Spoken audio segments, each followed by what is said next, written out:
Bismillahirrohmanirrohim. Assalamualaikum warahmatullahi wabarakatuh.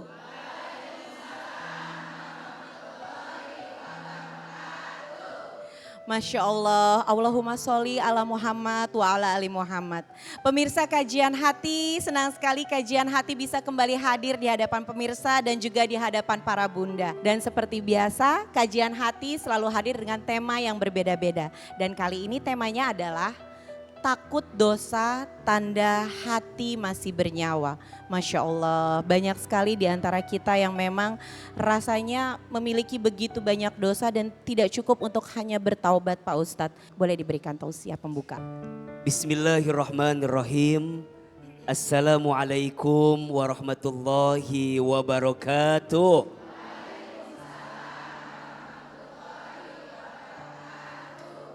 Bunda, manusia itu tempatnya salah dan tempatnya dosa. Setiap kita pernah berbuat dosa. Tapi jangan pernah putus asa. Karena pintu ampunan Allah lebih luas daripada dosa yang pernah kita lakukan. Pintu rahmatnya Allah lebih besar daripada kesalahan yang pernah kita lakukan. Rasulullah Shallallahu Alaihi Wasallam menyampaikan, kullu bani adamu khotoun wa khairul khotoina at-tawwabun. Setiap manusia pernah berbuat dosa dan setiap orang yang berdosa sebaik-baiknya adalah mereka yang bertaubat, memperbaiki dirinya kembali kepada Allah Subhanahu wa ta'ala.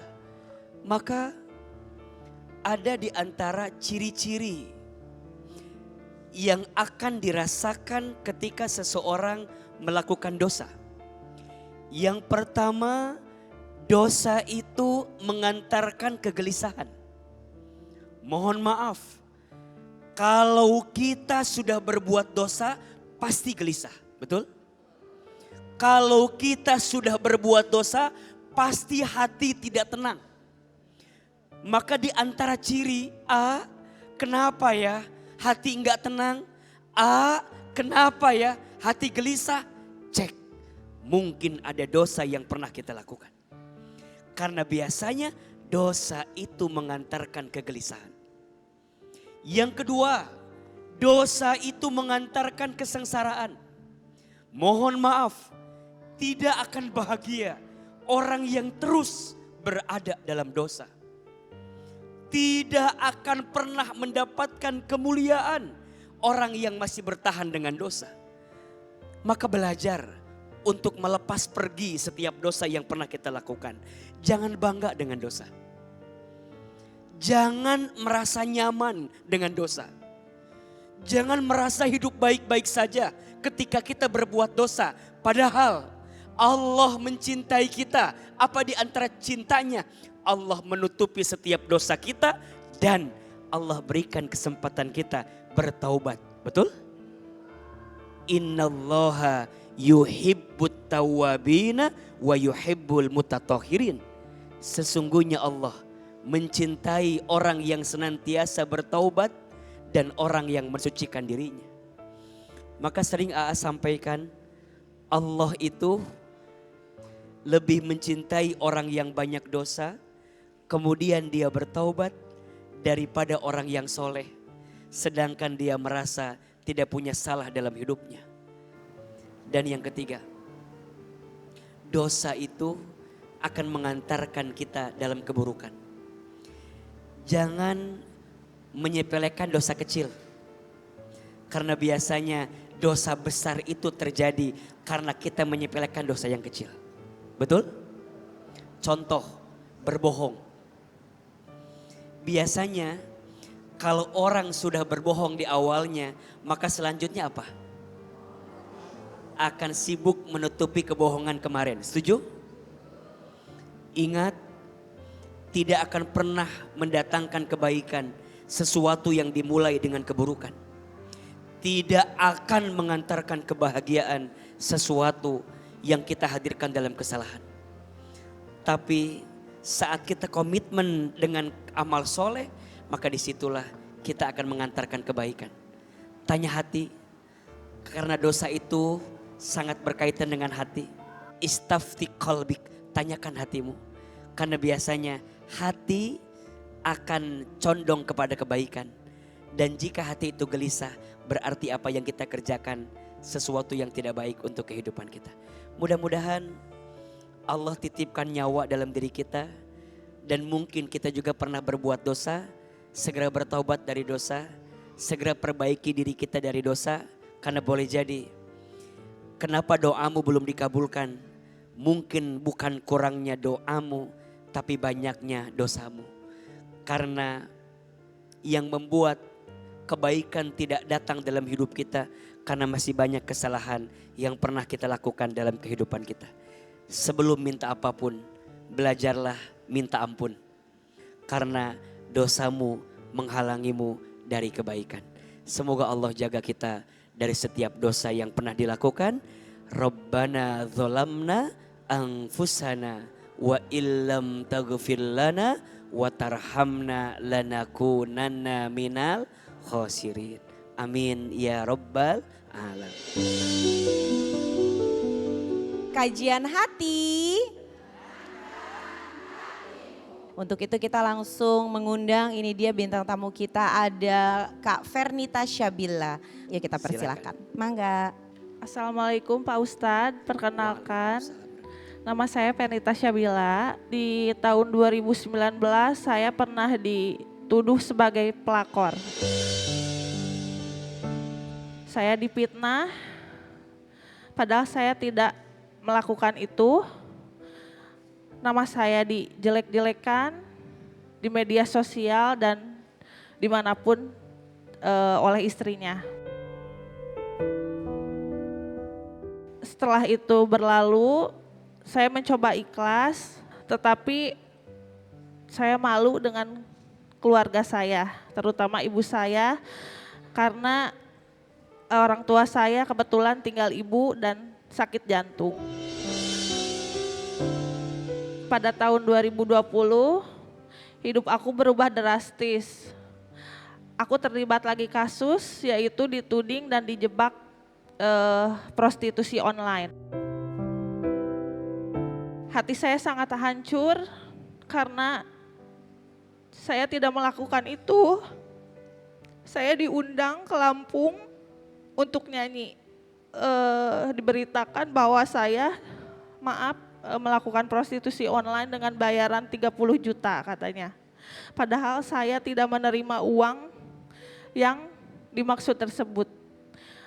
Uang 30 juta itu pun ada di tas, ada perempuan 2 orang yang katanya penyanyi juga, ternyata itu dia mucikari dan saya tidak kenal. Saya dihujat habis-habisan, saya sempat minum pembersih lantai, tapi mungkin Allah belum mengizinkan saya untuk, jadi saya masih hidup sampai sekarang. Setelah kejadian itu saya jadi trauma untuk berkecimpung di dunia entertain, karena menurut saya dunia entertain itu jahat. Dan saya memutuskan untuk berhijab bulan kemarin setelah saya melakukan ibadah umroh. Saya terketuk hati dan saya memantapkan diri untuk menutup aurat. Pak Ustadz, aku mau nanya, apakah hijrah dan berhijab sudah cukup untuk menghapus dosa dan mengubah pandangan orang lain terhadap saya dengan image saya yang buruk? Mungkin dulu saya banyak dosa karena saya salah satu model yang lumayan pakaiannya terbuka, sehingga Allah memberikan cobaan yang begitu dahsyat sampai detik ini. Apakah ada amalan lain yang harus saya lakukan agar saya bisa benar-benar jadi pribadi yang lebih baik di mata Allah? Terima kasih Ustadz. Assalamualaikum. baik-baik. Bunda, setiap orang punya masa lalu. Tapi percayalah, setiap orang yang pernah punya masa lalu juga punya masa depan. Setuju? Jangan rapuh terjatuh dengan masa lalu yang sudah berlalu. Tapi belajarlah berdiri tegak lagi untuk memilih jalan terbaik yang Allah siapkan untuk kita. Tolong catat ini. Di antara nikmat yang paling besar yang Allah berikan kepada kita adalah fursatut taubah. Diberikan kesempatan bertaubat. Jadi kalau kita pernah tenggelam dalam kesalahan, kita tahu salah, kita tahu dosa. Dan kemudian kita segera memperbaiki diri kita. Setelah kemarin kita berdosa, maka sungguh dia kembali kepada Allah dengan taubatnya itu jadi orang yang dicintai Allah Subhanahu wa taala. Kadang mungkin Allah mengizinkan kita pernah tenggelam dengan kesalahan agar kemudian kita bisa menemukan nikmat taubat dari kesalahan yang pernah kita lakukan. Maka dalam Quran surat Az-Zumar ayat 53 Allah Subhanahu wa taala berfirman, A'udzubillahi minasyaitonirrajim. Qul ya ibadiyalladzina asrafu ala anfusihim la taqnatu min rahmatillah.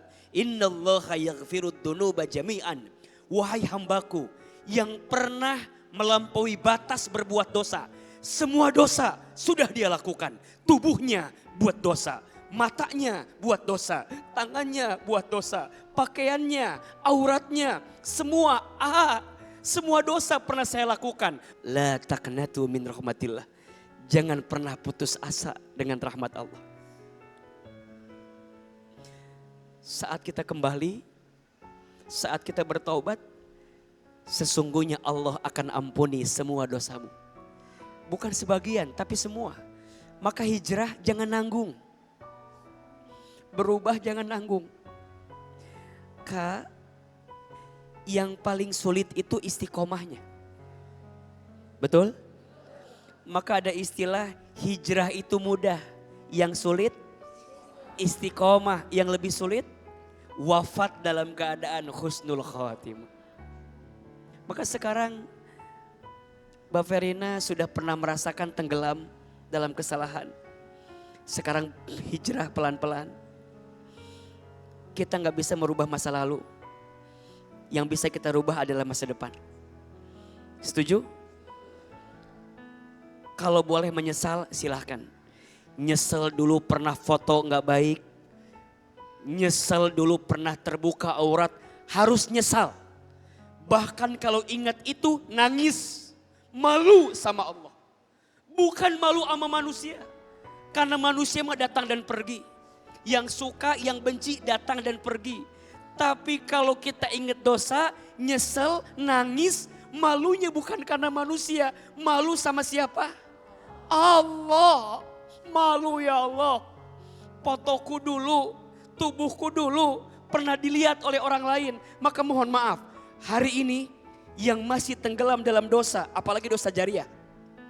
Dosa jariah itu dosa yang kita lakukan saat ini, tapi dosanya terus mengalir walaupun kita sudah wafat. Maka hati-hati dengan postingan kita di sosial media.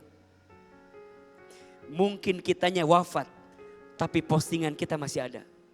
Dan kalau postingan itu keburukan, maka dosanya akan terus ada untuk kita. Posting yang baik-baik, foto yang baik-baik. Tapi udah terlanjur foto saya, video saya masih banyak di sosmed. Ya sudah, hapus sebisa kita. Hapus yang bisa kita jangkau.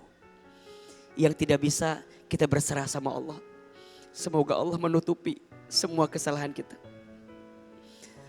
Bah, jangan putus asa ya dengan ampunan Allah. Kalau hari ini kita masih dikasih umur sama Allah, dua alasannya. Satu, karena Allah tahu amal kita masih sedikit. Sehingga Allah berikan umur agar kita bisa beramal dalam kebaikan. Atau yang kedua, karena Allah tahu dosa kita banyak, maka Allah berikan umur sama kita biar kita bisa bertaubat dan minta ampun dari setiap dosa yang pernah dilakukan. Terakhir ada satu doa, Mbak Verina amalkan, pemirsa yang lagi berhijrah, amalkan doa ini. Semoga kita diberikan keistiqomahan dalam hijrah yang kita lakukan. Doanya ada di surat Ali Imran ayat 8. Rabbana la tuzigh qulubana ba'da idh hadaitana wa hab lana min ladunka rahmah innaka antal wahhab. Amin ya rabbal alamin. Mudah-mudahan Allah berikan kekuatan untuk kita semua. Bener, banyak banget apalagi pas aku ada sosial media kayak Instagram, kata-kata yang tidak senonoh gitu, banyak banget. Kan baru buka itu tuh banyak, ribuan, itu tinggal 300, itu satu aku hapus, belum sempat lagi. Setelah ini bakal aku hapus.